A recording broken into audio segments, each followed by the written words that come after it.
Hello and welcome. Self-compassion is one of the most powerful antidotes to loneliness, especially for highly sensitive people and empaths.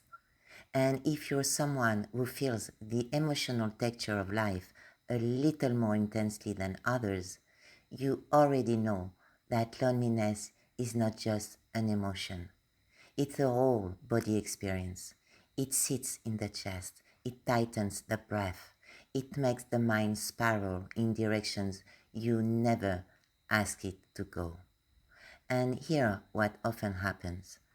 The moment loneliness shows up, the inner critic arrives right behind it. It starts whispering things like, no one really cares about you. You are too much. You are not enough. Everyone else seems fine. Why aren't you? And because we're sensitive, these words do not stay on the surface. They sink in like they are telling the truth.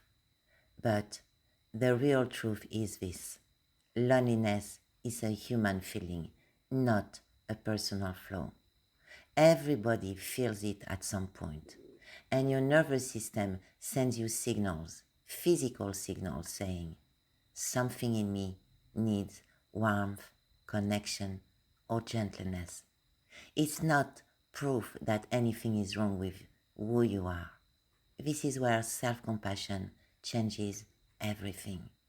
Self-compassion interrupts the story your inner critic is trying to build. Instead of spiraling into what is wrong with me, you shift towards something more honest and more supportive. You say to yourself, it's okay that I feel lonely right now. This is a hard moment and I can stay with myself instead of abandoning myself. You become your own safe place, and that changes the whole emotional experience. Because here's what loneliness often needs the most: someone who doesn't leave, someone who says, I'm here with you, and who better to offer that than you? Self-compassion also regulates the nervous system. When you bring kindness to loneliness, you are actually lowering stress hormones and bringing your system into a state where connection becomes possible again. Study shows that self-compassion reduces emotional activation, softens self-criticism, and increases oxytocin, which is the hormone of safety and bonding. This is one of the reasons why loneliness feels less overwhelming when you treat yourself with warmth. Your body starts to believe it is not alone. Of course, self-compassion does not magically erase loneliness, but it reconnects you to yourself first.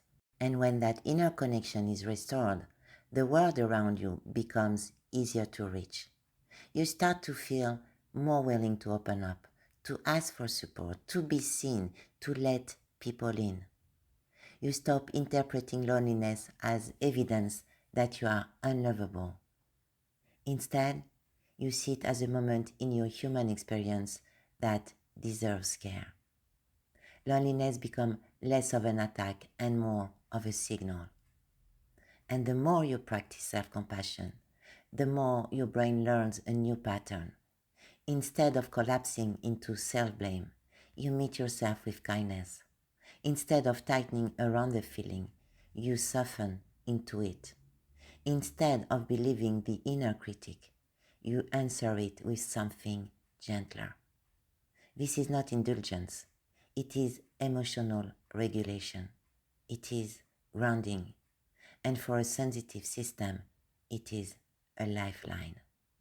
If loneliness has been part of your inner landscape lately, try offering yourself the same kindness you would offer someone you love. You do not have to pretend you are fine. You do not have to push the feeling away. You just have to stay with yourself. That alone is powerful enough to shift everything.